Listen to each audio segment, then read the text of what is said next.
We will start Tes Zayin Amud Beis, and towards the bottom, that's 16b. Just the last 15 lines here.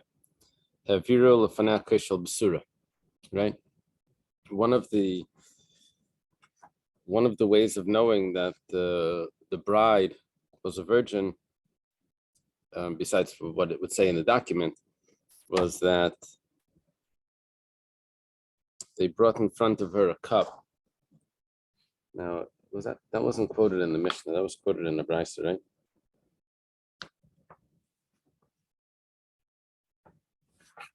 Who mentioned that first? Do you remember?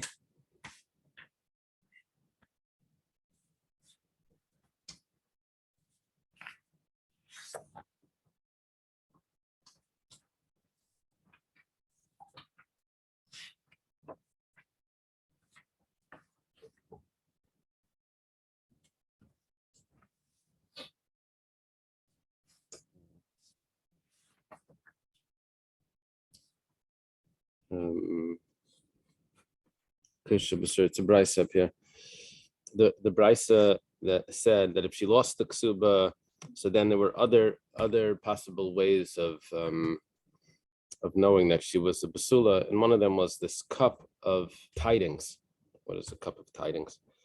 So the Gemara says, "My keshel basura." What is this cup of tidings? They bring a cup of wine, of truma wine. So truma would be that these grapes were separated for. Actually, it was probably separated. It was made into wine, and then it was separated as truma, probably. So, and it's given to the Kohen. It has to be drunk by the Kohen because it becomes kodesh. So it's a type of kodesh. Kalaimar, which means to say that if this would have been, if it is the wife of a kohen, then she would be allowed to drink truma wine. What does this have to do with if she's a basula? If she'd be a widow and she's married to a kohen, she can't eat truma, she can't drink truma wine. She could drink truma wine as well. It has zero to do with her being a basula. Elamar of Papa, rather of Papa, explains zu rachis truma rachis. This is her first relation. She's a basula. Just like the truma is the first gift that's given to the kohen. It's actually called rachis. In the Torah, it's called rachis, the first. So too, this woman is the first time she's having relations. Tanya Rabbi Yudar Mechavis Shel Yayin Mavir Lefna. The Brisa says that the Keshel Basura was a little bit larger than a cup of wine. It was a barrel of wine. Amar Ravada Barava Basula Mavir Lefna Stuma and Buula Mavir Lefna Psucha. Ravada Barava explains that how was this done? The barrel could be closed or it could be open. So if it's a basula, it was closed. If it was a buula, then the barrel was brought in front of her open. What's the metaphor here? Why do you have to do it like that? Let us bring in front of the basula the barrel, and in front of the buula, don't bring a barrel. Why do you have to bring a barrel but bring it open? Just have the sign on one. You know, when you have two sets of silverware for milchits and playships, you don't have to put the mark on both of them. You just have to put the mark on one, and then you know what the other one is. So over here, why do you have to bring for both of them? Just bring it for one, and then that'll be good enough. Well, it says similar to tafsa masayim v'ramana basula havai v'haidlaya avru kama yitnusihu desnisu. Very interesting claim. We have a concern that maybe she's going to end up with the ksuba money without it being given to her. She's going to grab the money. Yeah, this is a divorce. And she runs off with his car. I don't know. They say, we give it back. She says, no, it's my ksuba. It's the value of my ksuba. He said, no, you weren't married to basula. Your value is half of that. She says, no, I'm actually a basula. So he said, well, why didn't you have the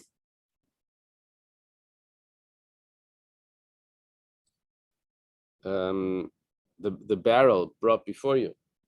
like they would do for a basula. So she says, "Oh, they were so drunk at my wedding that they didn't bring the barrel." Now, that's because why is she able to say that? Because that would be if they didn't bring a barrel for a ba'ula. But if they brought a barrel for a ba'ula, then she wouldn't be able to claim that, because they would say, instead of telling, why didn't they bring the barrel, they would tell her, but why'd they bring the barrel open? Should have brought it closed. Once they're bringing the barrel, then it should have been done right. Here she's saying, oh, they forgot the whole thing. So forgetting the whole thing, that could lead to this mistake where she's going to end up grabbing the ksuba money, and then they won't have a good claim how to get it back. Yeah. Taisva says that she needs to be able to have a migo as well. She needs to have a migo. Migo was that she could have said a better claim. That's what we were believing her. What migo would she have? Says maybe she could say that she doesn't have any of his items, of the husband's item. But she's admitting to the fact that she has the items, and then she's claiming that it's for the ksuba.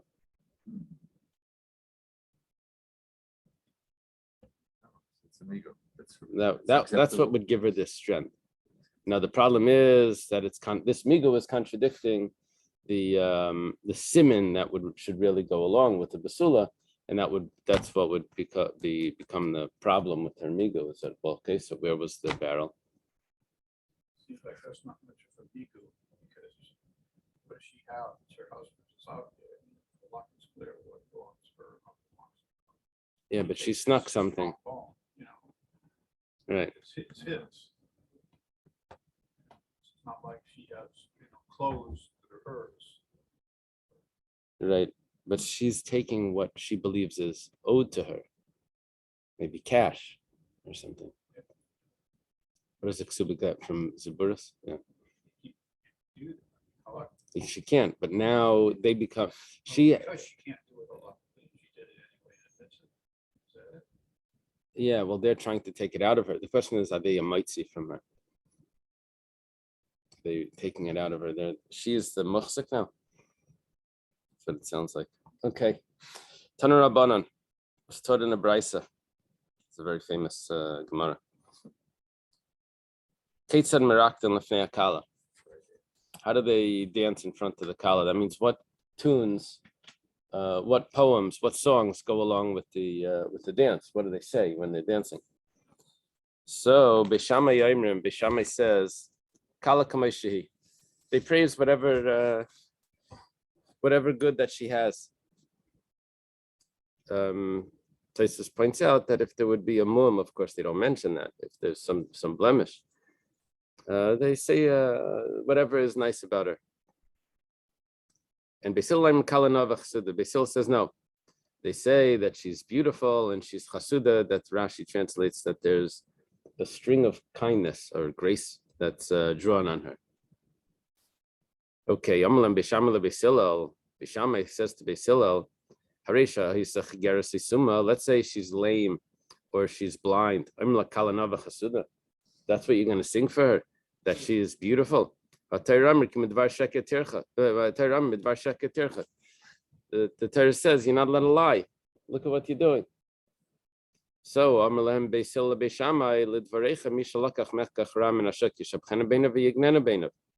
to you, someone buys something from the marketplace. Should you tell him that you made a good purchase, or you tell him that it was a lousy purchase? Of course, you're supposed to tell him that it was good. It's too late anyway, right? The person's his person's mind should always be amongst the people. That means he should always be making people happy. Yeah. All brides are beautiful. But beauty is in the eyes of the beholder. Well, that's the purchaser. But this other guy comes in and says, what you just acquired is a lame, ugly hag. His eyes, it's not. Right. So why would they say that? Because he's not a liar. He doesn't want to be a liar. Right. Beis Shammai is not saying that you should say anything degrading. They're just saying that you have to choose you have to search to find the qualities. Beis Hillel says no, you can say in general, the general qualities. I bought an esrog once in Crown Heights, and on my way home, I passed Rabbi Heller was walking. So I was in the Kail then. So I said, I just got an esrog. He said, let me see. So I opened it up. He says, wow, how much was it? I told him. He says, wow, you got such a good mitzvah. Then I realized it was just, he knows the Gemara, of course. Okay. It's really bad. No, it's a kosher esrog, but you didn't have to, it's making me feel good. I gotta, okay. Yasser Avdimi, Amar Hachi. Kesser Avdimi, when Avdimi came, Amar Hachi Mashu Kamikalsa b'Marava. Avdimi says this is how they would praise, they would sing in front of the Kala in Eretz Yisrael. They would say like this: "Like kachal v'lei sirak v'lei pirchas." She doesn't need kachal as an eye makeup, maybe like a mascara or something, and sirak would be rouge. What do they call it? They put on the skin, makes it red. Blush. It's called blush. V'lei pirchas, and she doesn't need her hair braided. V'yala schein, and she's a yala is a ibex, right? It's an ibex. It's a type of goat, right? Or a deer. It's a type of goat. V'yala schein. You tell this girl she's an ibex. You're a graceful goat. It's a wild. Graceful wild goat. Yeah. That's praise, right? The pasuk says, "Ayela sahavim v'yala schein," right? Ayala sahavim v'yala schein. It's a pasuk in Mishlei when it talks about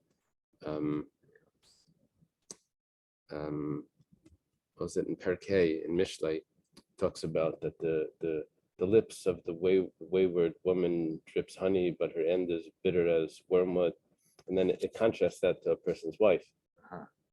Rejoice with the wife of your youth, right? Smach ishes nurayach or something, and then it says ayela sahavim v'yala schein, that she's compared to this deer and to the ibex. Okay. That she has this grace. That's chein.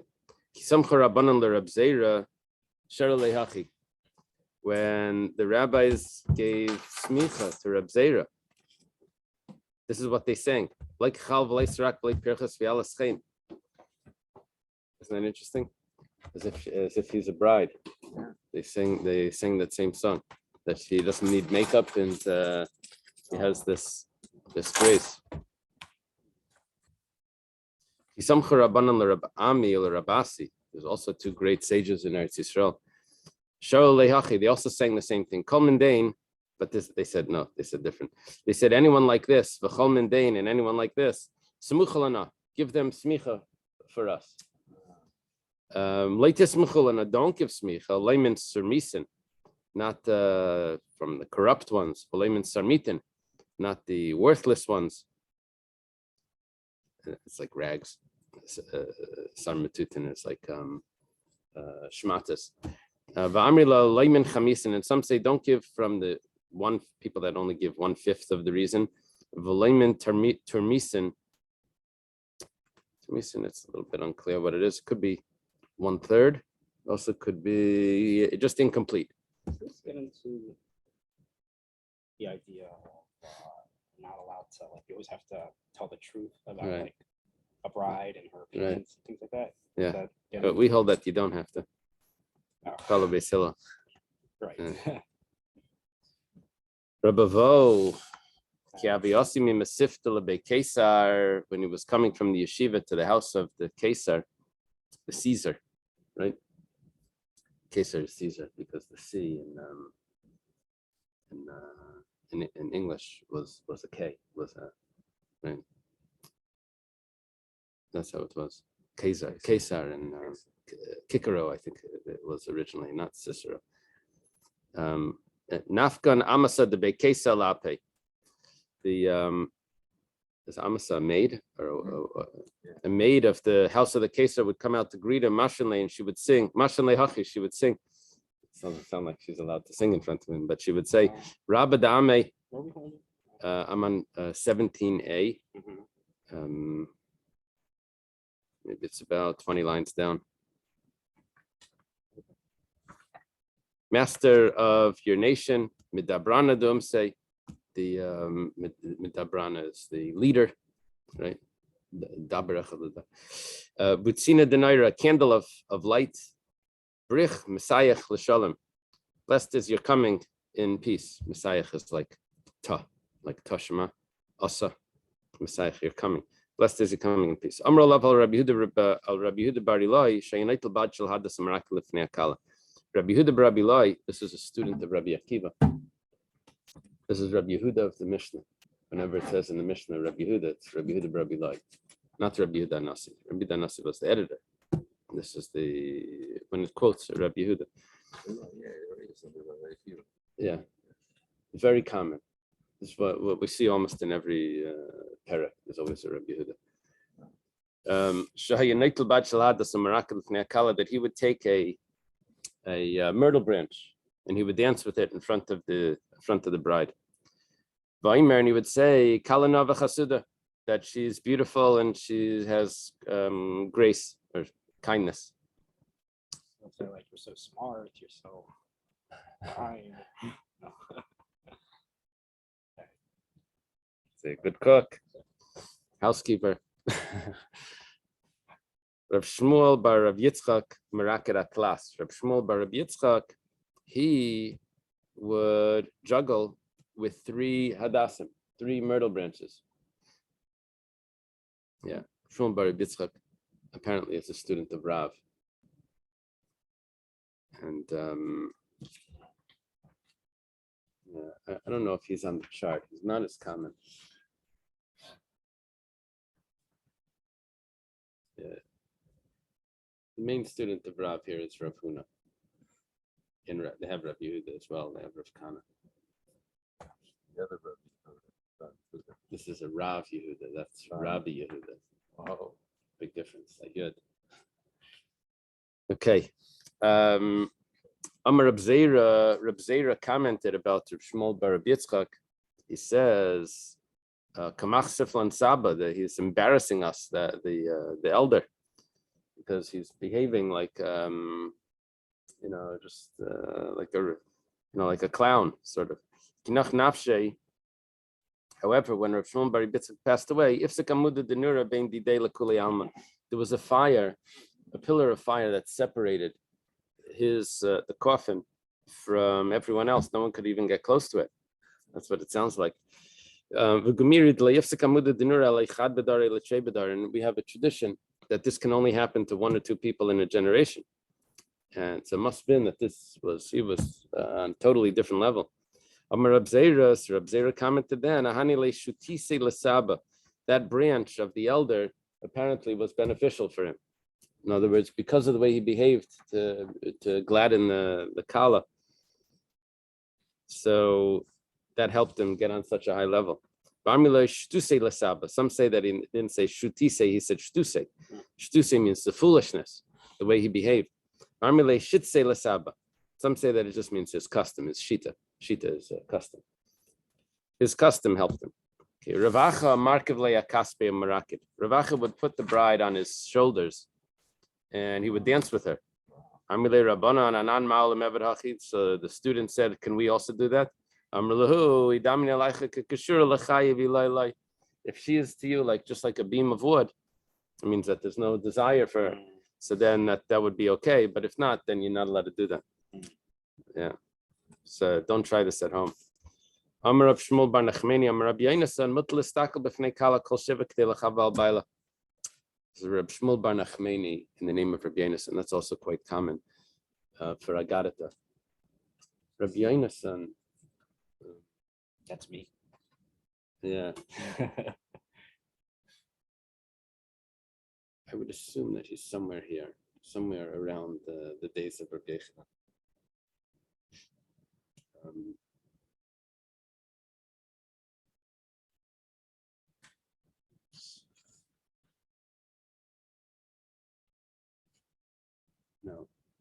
Rabbi Yonason would have been Tana. Yeah, it must be this, much earlier. It must be over here. Shmuel ben, I mean, the name of Rabbi Yonason. Must be that Rabbi Yonason.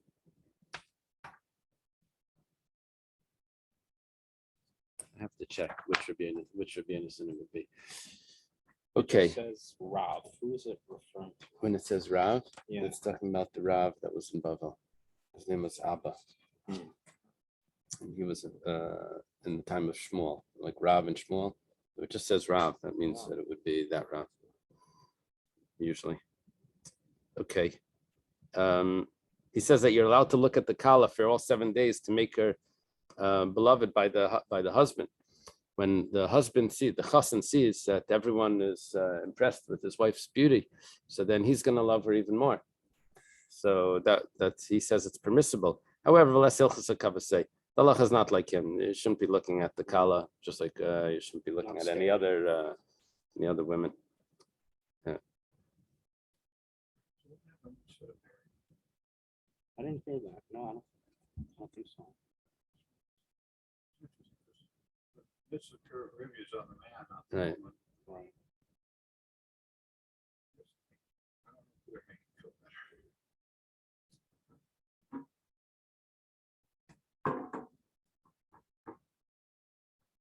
Well, Poro is different than marriage. What's that? Poro Marriage, is different it's from okay, marriage. Right. I mean, maybe it's supposed to be. Right.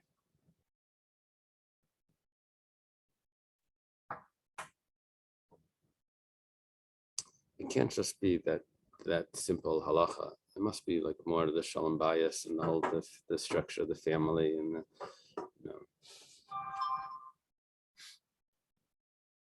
it's not just did they have the 2 children yet or something, and then the marriage can fall apart because it's already done the mitzvah.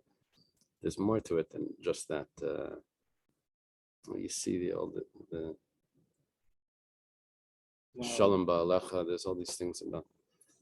Okay, Taner Rabbanan. Ma'avirin esameis milifnei kala.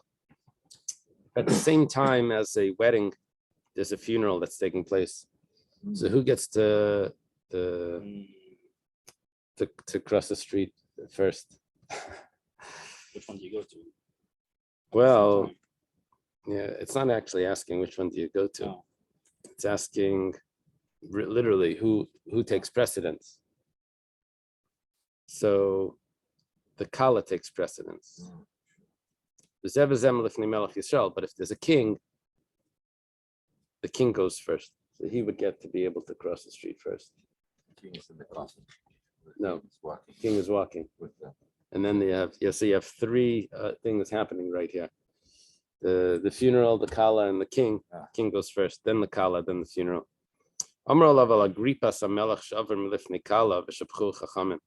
They said about Agrippas, he was a king that was Grandson of Herod. a grandson of Herod, right? He wasn't really from Jewish descent. Herod was Idumean, right? Now, he wasn't supposed to be the king because we're only supposed to have a king from Jewish descent. But nevertheless, he gets praised for different things. The sages were praised him for different things. So, He basically took Herod's place. yeah. The territory, at least. Right. So what happened with him is that he was one time going, and there was a kala also going, and he let the kala go first, and the sages praised him. But that sounds like what he did was correct. But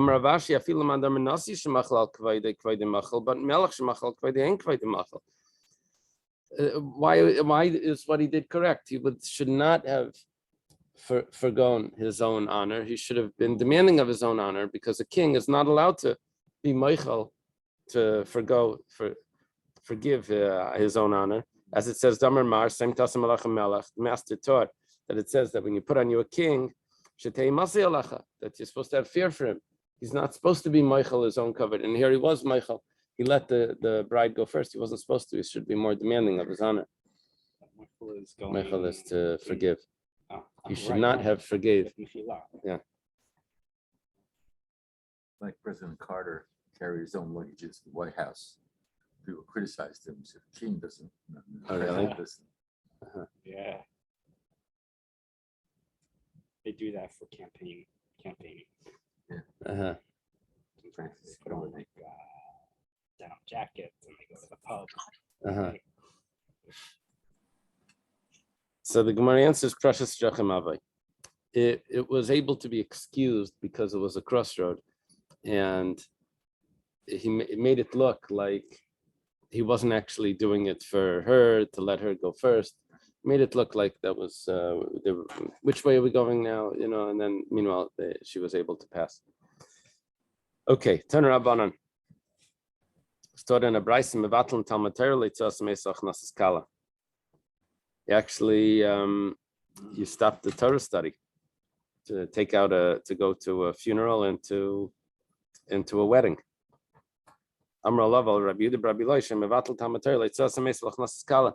They said about Rabbi Yehuda Bar Bilai that he would do this. That's only if they need more people. But it's not like he was going to every wedding and every funeral. But if they have enough people there, then you don't go. You're not mevatel. Don't neglect the Torah study. A lot of times people think that they need a crowd for something, so you just go to the yeshiva. And remember when they came to the Kollel, there was some protest in Washington about something in Israel, whatever. Anyway, they came into the Kollel and they said, "Can we take the Kollel to Washington? We'll get buses and we'll have the help." Yeah. So then Rabbi Heller said, he said, when the stores on Kingston close and you take all the storekeepers, and come back to me and we'll take the Kollel. Okay. So the Kama Kol Tzarkai. How much is Kol Tzarkai? How many people need to be at the funeral or at the wedding? This must be the funeral, right? So Amar Shmuel Bar Eini Mishmei Derav Trace Alfi Gabri Rishita Alfi Shipuri. It's a lot of people. He says, Rav Shmuel Bar Eini says in the name of Rav, you need 12,000 people at a funeral, and you need 6,000 shofars. That means a shofar means announcements that everyone should come or something, or maybe there was something that went along. Shipuri means a shofar. And some say that it's 13,000 men, and amongst them was 6,000 shofars. So that means it was only 7,000 without. Not like the first opinion had 18,000 there. Yeah, so only a total of 13,000. Ula Amar Kegoin the Chaitzi Gavri me'abula v'adzikra. Ula says that what you needed were enough people that would make a fence, make a line from Abula, which is the city gate, until Sikra, which is the grave. Rav Sheshes v'teim Rabbi Yochanan netilasa k'nesinasa. Rav Sheshes, and some say that Rabbi Yochanan said that the departing of a person is like the way it was given. We're talking about a Torah sage here. So, just like the way the Torah was given was 600,000, also the way it's taken, it's referring to the Torah sage, it's with 600,000. This would only be for someone that studied Chumash, Kari. He reads like a Balkaira, he reads Vitani, and he also studies Mishnayos. Avalaman Vitani. He studied Mishnayos. However, Avalaman de Masni, but one that taught, Leslie Shira, for there is no amount of people that's the limit. There is no limit. This over here quotes the Shiltes de Rabachai. He says, let's say someone did not learn Chumash, or did not learn Mishnah. Then you just need the amount of people that can take care of the actual burial. Maybe that's why what we're relying on. We don't have 13,000 people at funerals. Do they say Kaddish? Yeah. So they might need- Maybe it means 10 people or something. However, the Re says in Taisvis that when it comes to work, you have to go. That's even for someone that didn't study. For his funeral, people have to stop their work. It's only regarding the Torah that they don't interrupt. Okay, if there's witnesses that she went out with this veil, remember we spoke about the hinuma. My hinuma, what does hinuma mean? Surchav bar papa, that's uncommon. Surchav bar papa. I have only seen that in the Siyam. So Mishmei de Zeiri, Amar, he says the name of Ziri, Tanura de Asa. It's a type of chuppah. Canopy of myrtle. Canopy of myrtle, right? What does that mean over the bride's head? Yeah. That's something she They would have wear? some, sometimes they have she has an umbrella of some sort. The bride holds some sort of the Oh, dress. That's a crown. yeah. So Fortress. how did they get that from? Oh, 1 second, that's coming up. Rabbi Yechanan Amar, Krisa de Minamna Bakalsa. Krisa, Rashi says it means a scarf that covers her eyes, which would mean a veil. And the bride would be able to take a nap underneath because it would be covering her eyes. She could doze off. Only for Basula, yeah. Oh, is that right? So he's translating the word hinuma as tinuma. Tinuma means to sleep. Usinuma me'afapai, like we say in the brachas. Yeah, but in that he's translating Krisa as the city, and it was a type of crown that was in the form of a city that looked like a city wall. That's what he's translating, right? Krias. We have a picture, so it must be true. Yeah, there's a picture. Oh, that's of a Roman, probably a boy. Yeah. Okay. Rabbi Yechim Breka says that they would throw toasted seeds. Remember, toasted seeds for a basula wedding.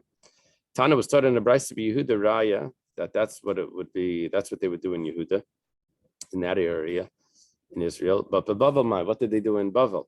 How did they show that it was a basula? Rav says, Darduge de Mishcha Aresha de Rabbanon.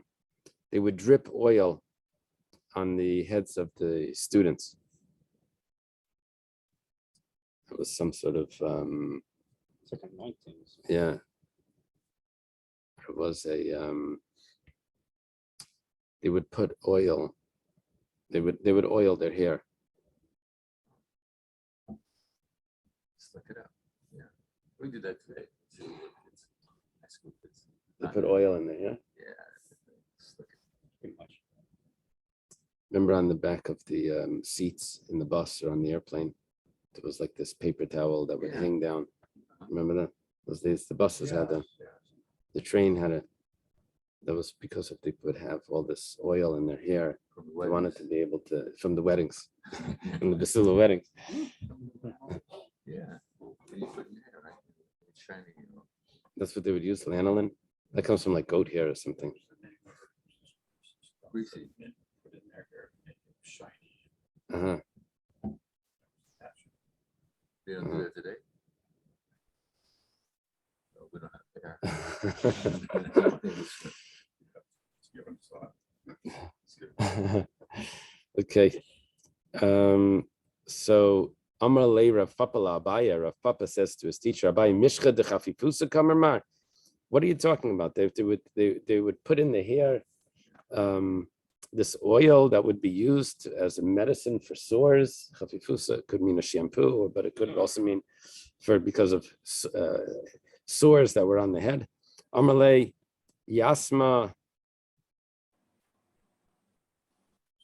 Is Rabbi calling Rav Papa Yasam? Li'avdalach saying, orphan, your mother didn't do this for you. The dugi mishcha reisha the rabbanon b'shas ma'isa. She didn't put oil on the heads of the rabbis at the time of the wedding.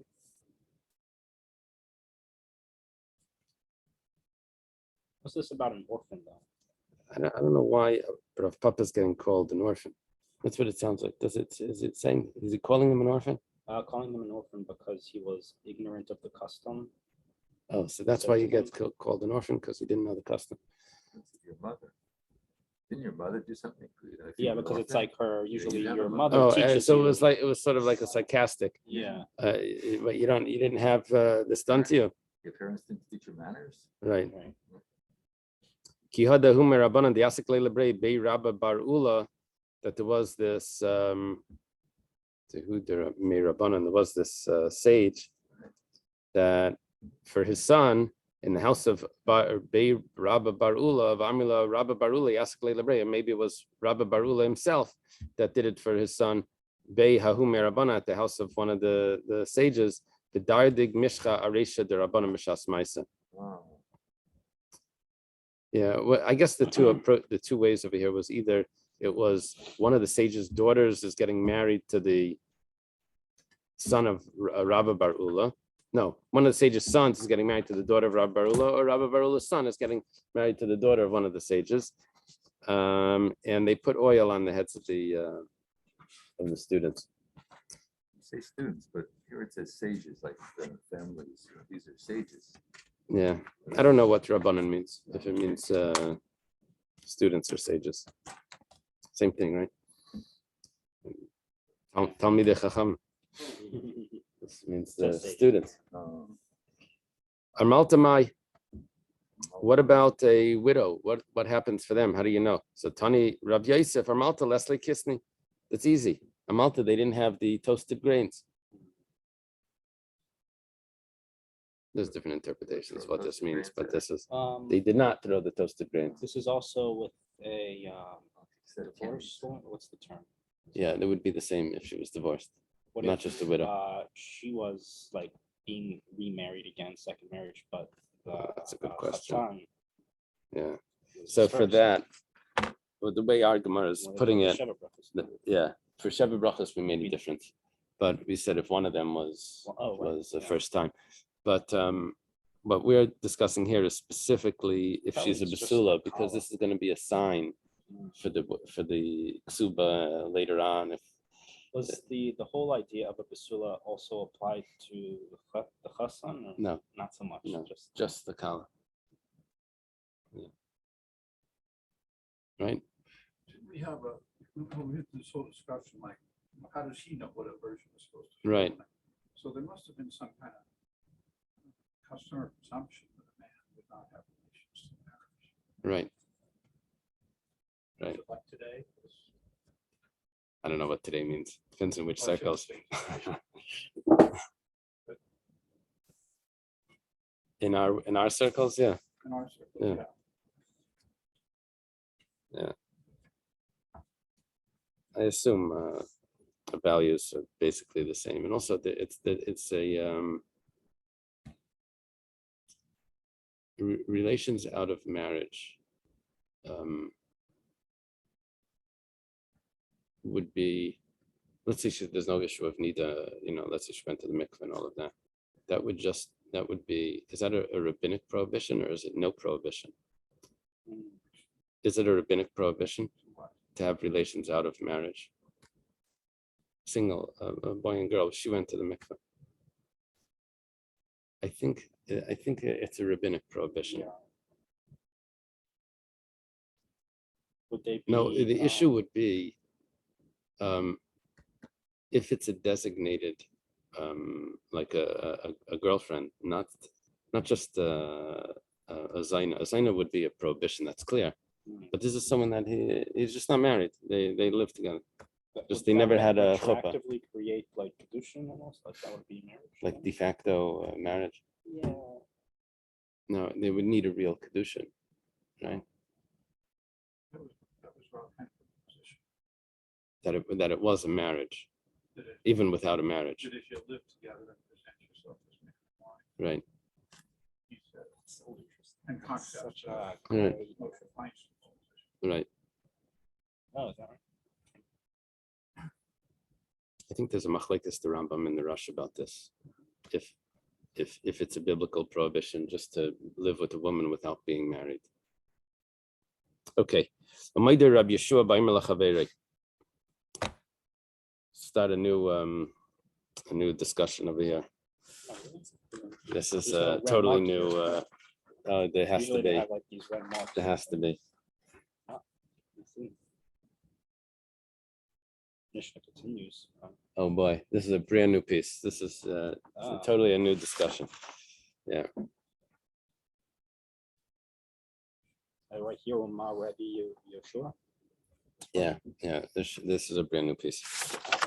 Yeah, we're jumping into. That's why Kesubos is called Shas Katan. It's called like a small Shas because you have like discussions from every Masechta in here. Now we're jumping like into Bab Metzia. We have a brand new discussion coming up. We said that Rabbi Shul would agree that if a person tells his friend that the field that I have used to belong to your father's, but it used to belong to your father, but I bought it, so he's believed. Why is he believed? Because a pesha or pesha hitter, the mouth that permits, that forbids, is the mouth that permits.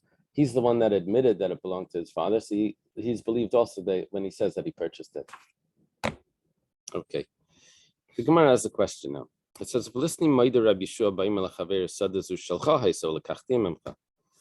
what about if he would tell him, this field used to be yours, but I bought it from you?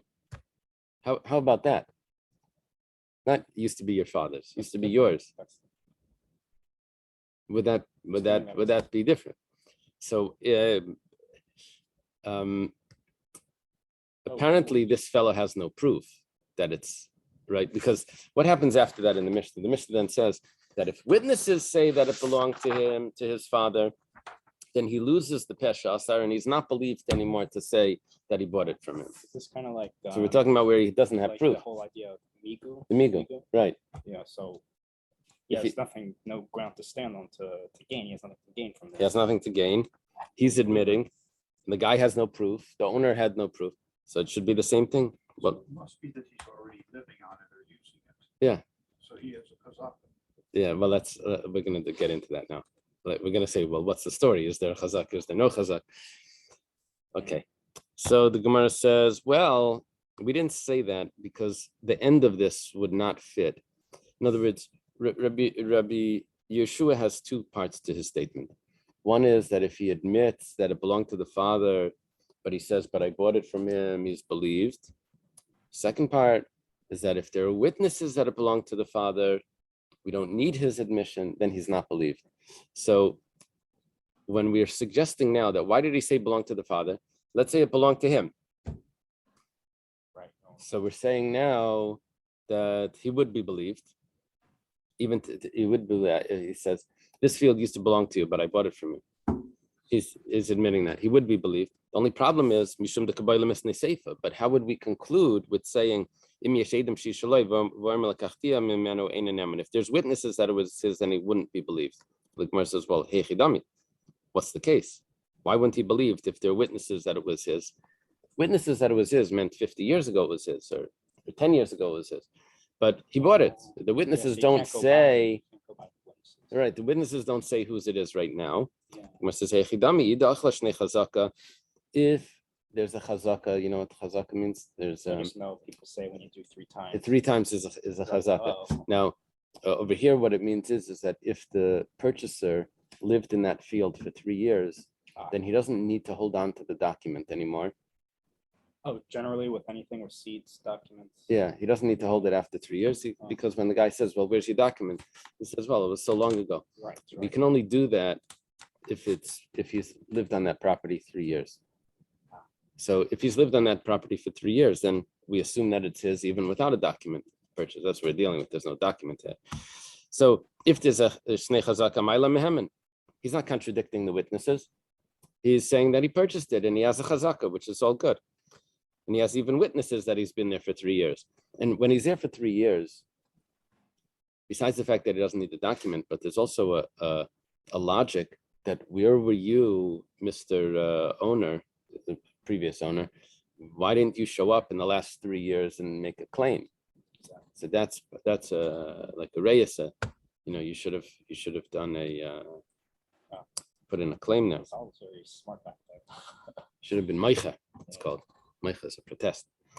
And if he wasn't there for 3 years, then of course he's not believed.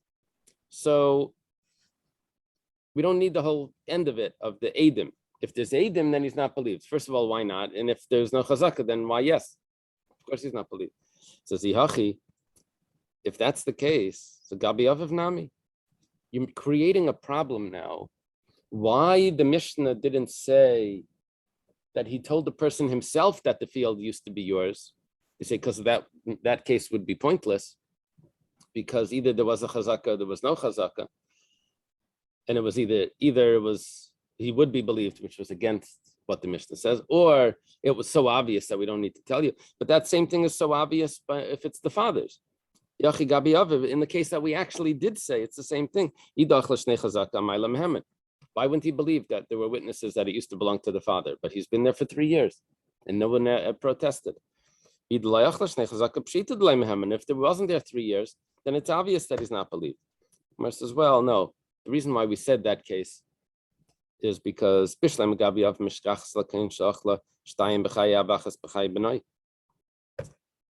to teach us a very interesting halacha, that the reason why he's not believed is because, first of all, he doesn't have the migu, but he also doesn't have a real chazaka. Why not?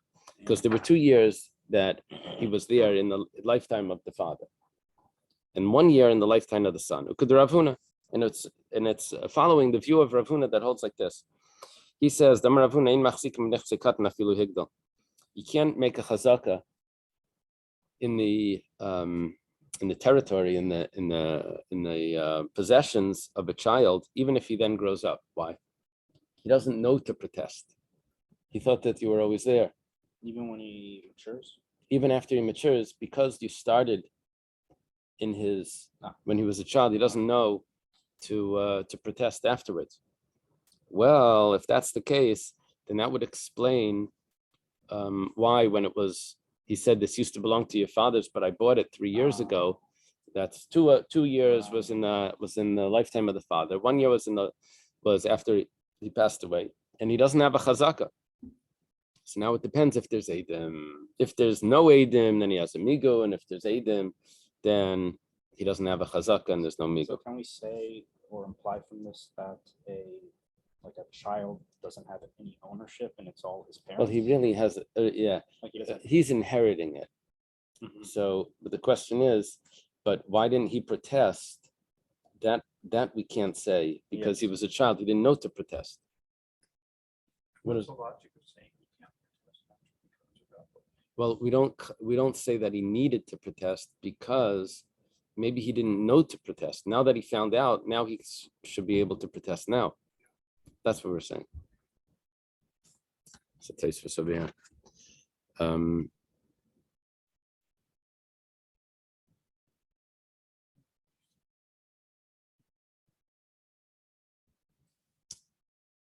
question is when he had to be a gadol, when the father died, or at the beginning of the chaza, or at the beginning of the 3 years. That's a discussion in Taisvus.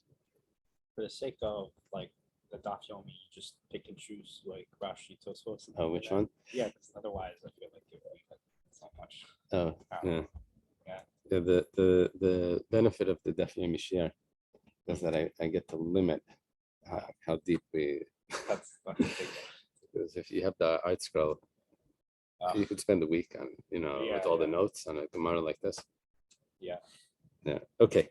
All right. Iba Yasema. Come on, 2nd. Now the Gemara has a question. The Gemara asks a question. Rav Huna masnisna salash minan. So what's Rav Huna telling me? Rav Huna is basically telling me what our Mishnah said. Our Mishnah said that it was it belonged to the father, and now it's in the possession of the son because the father passed away, and it says that there's no chazaka. That's basically what the Mishnah told me, is that there's no chazaka because he's not believed, because there were witnesses that it used to belong to the father. Well, why wasn't he believed? There should be a chazaka. The answer is because it's not a chazaka, because 1 year was in the lifetime of the son. Well, that's what Rav Huna taught, that 2 years in the lifetime of the father, 1 year lifetime of the son. Rav Huna, who was a student of Rav, after the Mishnah, right after Rabbi Yudana, he's telling me what the Mishnah teaches. Gemara says, Mishnah doesn't actually say that. Based on the way we just learned it, that's what comes out from the Mishnah. Rav Huna is only explaining the Mishnah. He's explaining the Mishnah, what's implied from the Mishnah. Okay, and that's what he's telling us. He's teaching us pshat in the Mishnah. The Mishnah didn't say, what about after he grew up, that he still doesn't need to protest. He can protest even later. That the Mishnah didn't tell me. Maybe the Mishnah was talking about when he's still a child. Okay, now the Gemara asks another question. Let's learn that it's talking about that. In other words, why didn't the Mishnah say the case where Rabbi Yeshua is going to admit where the person acknowledges at his own initiative that this field used to belong to you, but I bought it from you? Well, we said, well, that would be no chiddush because either he had a chazaka or he didn't have a chazaka. However, maybe 2 years were in front of him and 1 year not in front of him. Why? Why was it not in front of him? Because the original owner ran away. But he should have the document. But it's been 3 years, so I don't have the document.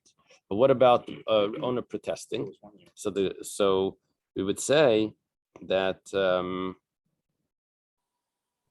maybe he should have protested. Well, he wasn't there to protest. So if there were witnesses, then then he's not believed that it's his. If there were witnesses that it belonged to the first, but if there's no witnesses, then we would say that it is his. If there are witnesses, then we would say that he's not believed. But isn't that obvious? It's not so obvious. We don't have anyone that's telling me that. So this would be a chiddush of the Mishnah. Gemara says, Baruch machmasmai.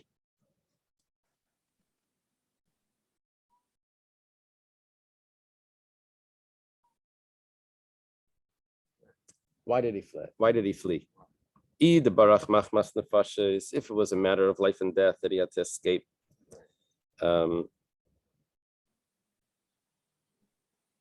Government, something that has a death penalty, he had to run away. So pshita d'lei meheman. Of course, the person's not believed because he wasn't able to protest. He wasn't even able to get close to that country. He had to run away. How's he supposed to protest? Either baruch machmas mammon, but if he was running away just for monetary things, maybe the government would take some money from him or something. So he should have protested. How would he protest? Well, he'd have to send a message that the field that the guys that you should know that field is mine. No one should take it.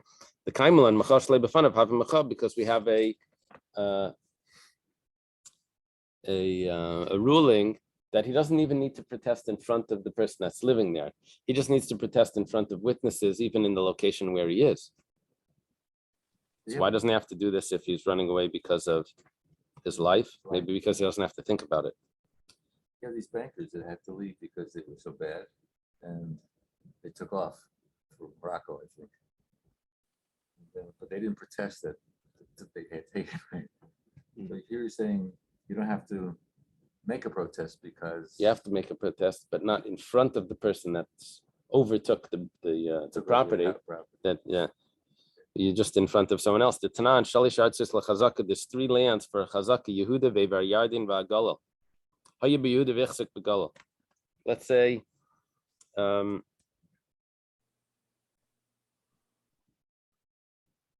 owner is in one place, but the chazaka is in another place. Begal v'echsek b'Yehuda. Ein a chazaka ad sheyayimei b'Medina. Has to be in the same place. V'avinamba. So we ask the question: because the owner has to see to be able to make that protest. But my kasavri kasav machash lebafanav hav macha filu b'Yehuda v'gal nami. Ikasav machash lebafanav leyav macha filu v'Yehuda nami lay.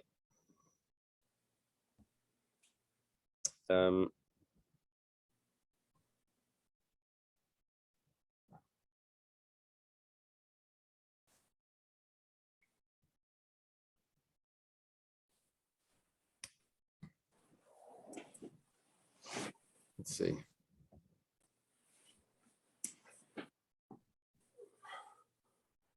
You start off thinking that the chazaka needs to be in the in the same place. Right? So if he's in a different area, then we can't say that that's a chazaka. The Gemara says, 1 second. You divide it up into 3 different locations. So if the protest needs to be in front of the person, then why do you have to tell me that it's not a good chazaka if he's in a different location? Even if he's in the same location,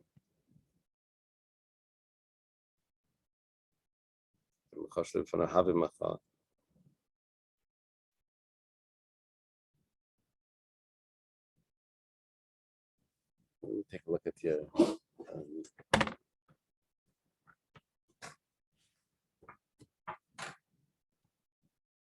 the original owner is in Yehuda, and the other is in the Galil. Okay, so we said that there's no chazaka there. He has to be in the same place. So what's going on? If the protest does not need to be in the presence of the one that's in the field,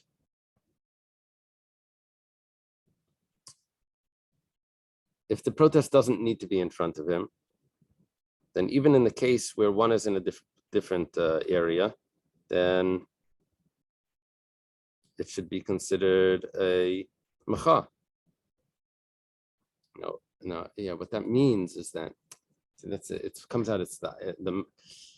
It should be a macha, and therefore, if there's no macha, then it means it's a chazaka. That's the confusing part here.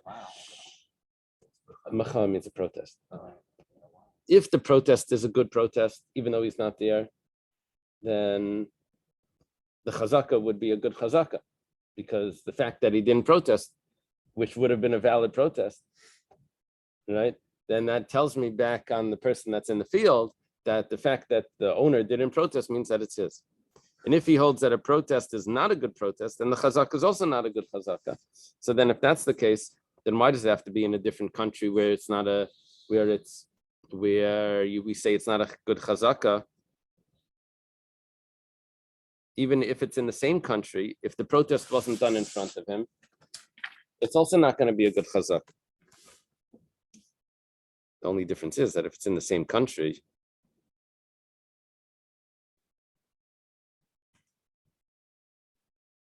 it must be in the same country in a different city. That's what it means. Same country in a different city. He didn't come over, but it's not a good protest. So the chazaka is also not a good chazaka. Has to be in front of him. Yeah. He doesn't know about it. He has no idea who's protesting. Yeah. He's working the land. So that one opinion is that So I guess he's got a good chazaka on the land, and the other is he doesn't, if there was a protest. right.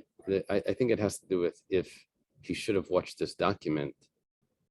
You didn't tell me that I needed to watch my document. I didn't hear the macha. As a document. He lost the document. But why did he lose the document? He says, well, I didn't have to hold it forever, and there was no one made any claim against me. So, but there was a macha, but he doesn't know the macha. There was a protest, but he doesn't know about it. It wasn't done in front of him. Okay. So Amar Rabba Abba Bar Mama Leilam Kasavar Macha Shlei B'fanav Havi Macha. He doesn't need to protest in front of him. So Masnisim B'Shas Chayim Shanu. But our Mishnah is talking about where you can't travel from one to another. So then why did we say Yehuda v'Galil? This time Yehuda v'Galil K'Shas Chayim Dam, because that's always not always, but the common situation is that in between Yehuda and Galil, you weren't able to travel. So that's all it means, is that the reason why the macha is not a good macha, it is a good macha, and the chazaka should work, is because they couldn't travel. He did what he was able to, and that's considered that he was Can't travel from you to the bugger. to Galil, right? Oh. There was at war, something. Okay. What did we answer here? We asked, why doesn't he say that why doesn't he say, Rabbi Yeshua say that the property used to belong to you, but I bought it from you, and I'm believed that I didn't have to acknowledge that it was his. So the Gemara says, well, over there would also be either there's a chazaka, there's no chazaka. He said, well, maybe 2 years was in front of him, and 1 year wasn't in front of him. He said, well, then he should have been Meicha anyway. Why? Because a Macha not in front of him is considered a good Macha. So that means that he would have had a chazaka if he ran away for money, and if he ran away for nefashis, then he doesn't have a chazaka. I guess the Gemara is thinking that he wouldn't have that this would not have been a case that he needed to discuss. Isn't there an assumption that a transfer of property has a call in the community? People know about it.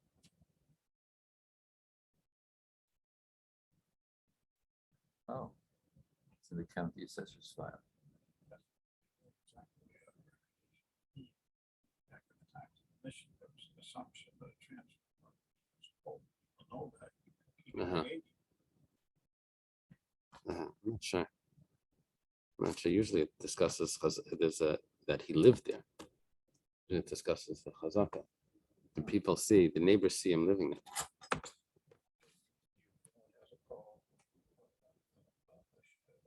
Our code has a code. Oh, And that affects the transfer. yeah, because then you need a document, you needed witnesses, and so that's what we're holding now. But listening, why doesn't he say the case differently? Why does he have to say that we're talking about a pesha asar? He's the one that says that it used to belong to someone else, to the fellow's father, and now we're saying that he bought it from him. That's right. So the Gemara is asking, but he could have said a more simple case. Could have said that I owed you money, but I paid you back. Now, who said that he owed him money? The fellow himself. So he's a pesha asar. So we have to believe him that he paid him back. That's a regular case, exactly the same thing, right? So Shunaman, that's Rabbi Yeshua could have said that case. Says Mishum the Kabbalah Misnei Seifa, but how would we conclude that im yeshedim shulavim menavu ameparativ einaman? But if there's witnesses that he borrowed, we say that he cannot then say that I paid you back. That's not the case. Without a document, if someone borrows money and there's witnesses there, he does not need to go find witnesses to pay the person back. He's allowed to pay back even without witnesses. If you're allowed to pay back without witnesses, that means that he's believed to say that he paid back even without witnesses. So even if there's witnesses there about the debt, but he would be believed. So if he's neman to say parati is I paid. If he's believed to say I paid, so then even if there's witnesses there about the debt, if there was a document, it would be different. They said, well, so why do I have the document? But if there's no document, he's always believed to say that he paid back. So it won't fit with the Mishnah, and that's why we had to say the case where he bought the property from the father. I don't even remember what the Mishnah was. The Mishnah said that Rabbi Yeshua admits that if a person says that the property belonged to your father, but I bought it from him, he's believed. However, if we have witnesses that say it belonged to the father, but I bought it from him, then he's not believed. Okay.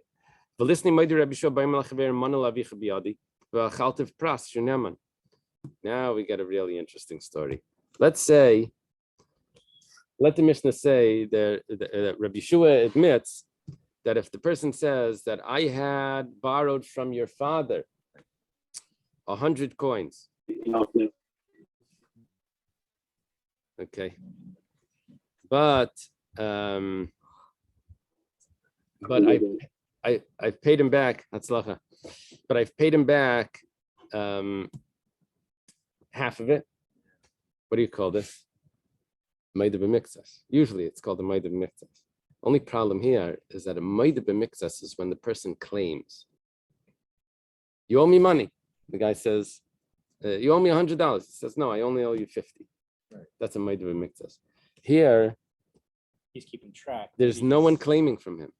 So is he really a maida b'mikzas? No, he's gifting $50 that no one had claimed from him. But he's acknowledging that there was 100 there originally. Right. But he's not. It's different than a Maida b'miktzas. You follow? Maida is when the guy is asking for 100, and he's saying, "Okay, so let's take a look at this." He started the conversation. He started first. right. He's starting the conversation. He brought it up. Aliba demanda. Seems more We should say that Rabbi Shua admits that he's believed with the migu that he didn't have to say anything. And he should not need to make a shvua here. So Aliba Daman, who were you asking like? It turns out that this is actually a machlaikas. Is this case considered a maida b'miktzas? Or is this case considered someone that's returning a lost object? If someone returns a lost object, you don't make him swear how much there was originally in the wallet or something, or how much there was, because it's a good Samaritan. You can't make him swear. Yeah. Who's going to want to return anything? Let me keep it, or else I'm going to have to make a shvua, or this, or I don't know, wants to steal. Maybe he'll just avoid picking it up or something if he's going to. Why get involved? So that's at least my one opinion here. Learns what's pshat meshav. So other way, there's another pshat. Maybe he has a migu, and that the migu itself takes away the shvua. The migu is that he didn't have to say anything. It's either a takana or a migu. Whatever the case is, someone that's returning a lost object does not need to swear. That's what the Rabbanan say. Rabbi Elazar ben Yaakov says no, he does need to make a shvua here. The Tanya, stored in a brisa. Rabbi Elazar ben Yaakov, he says, a person sometimes can swear on his own claim. This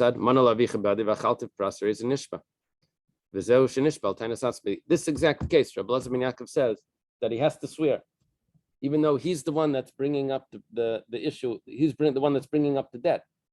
I owed your father 100, but I paid him back 50. Right. Now here's the other 50. Or I still owe 50. About like Darim or something. Sure. Yeah. But this is okay. The Chachamim say that he's considered just returning a lost object because no one really knows that he owed that money. Well, we're asking now,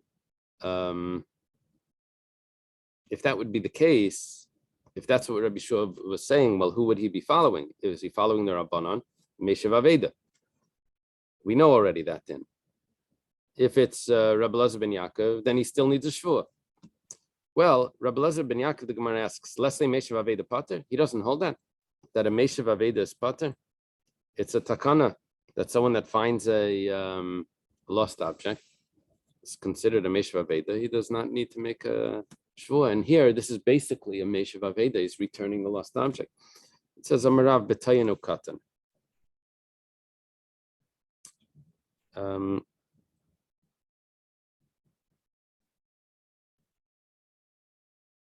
The reason why over here,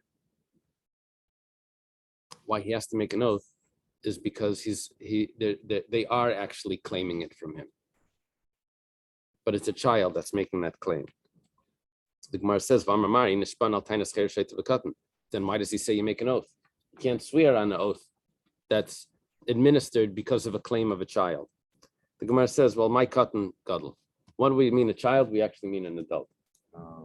That's a little surprise. So why do you call him a child? Because he doesn't know what's going on. We called him a child, not in the sense that he's a minor. We called him a child. We called him a minor in the sense that he's a child. That he doesn't know what was going on with his father's estate, where the money was, and all of that. He's not really a minor.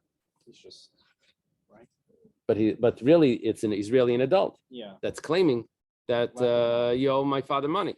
Tenderfoot goes. Tenderfoot? He doesn't really know what's going on. You know, he's 80 years old or something. So the Gemara says, Yachi tainas atzmai. So why did Rabbi Elazar ben Yaakov say that sometimes a person swears on his own admission? It's not his own admission.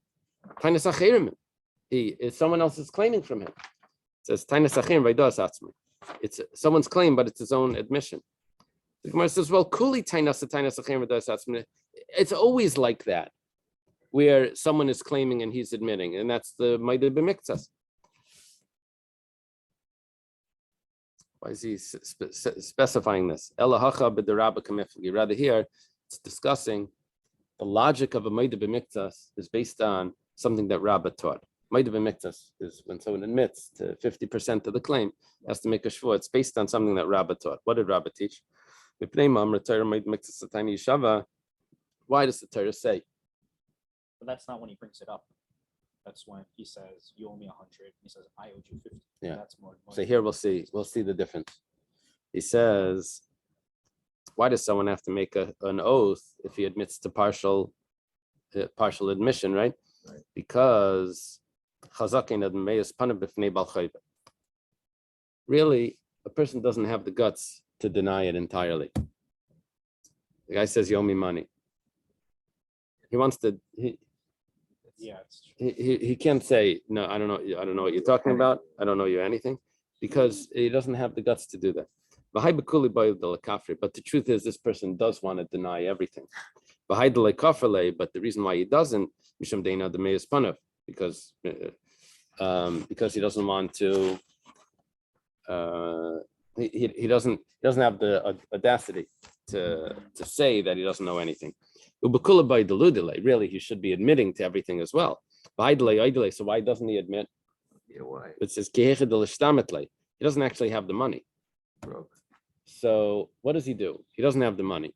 He wants to postpone the payment. yeah, it's trying to So let me postpone a little bit. pay it down. So the Torah says, the Eibishter says, Rahmana, the merciful one, says that we have to make him swear that to what's the fact. He has to admit to the whole thing. So if you're claiming partial, we understand that the reason why you partial admission is because he's just trying to delay, to postpone the full payment. So the Torah says, no, for that we have to put an oath on him. Now, so what's going on? What's the machlekes Rabbi Eliezer ben Yaakov and the Rabbanan? Rabbi Eliezer ben Yaakov said, "Relation by relation by b'nai, ein meyas vilkach lav meishav avedav." Rabbi Eliezer ben Yaakov says he doesn't have the chutzpah to deny it in front of the child as well. He didn't owe the child money; he owed the father money. So what's the reason why he won't deny it entirely? According to Rabbi Eliezer ben Yaakov, it has to do not with because this person was so kind to him. It's just the knowledge that the person has that he owes him money. He can't outright say that no, I don't. However, it's only the father that was the nice guy to him. That lent him the money. He doesn't have the guts to tell him outright, the chutzpah, to say no, you didn't. Or I paid you back entirely. He doesn't have the chutzpah to do that because this guy was so nice to him. But with the child he doesn't have any connection to. So he really could have denied everything to the child. Right. So therefore he's not considered a Maida Miktas. Really, what is he now? He's just returning a lost object. He could have denied everything.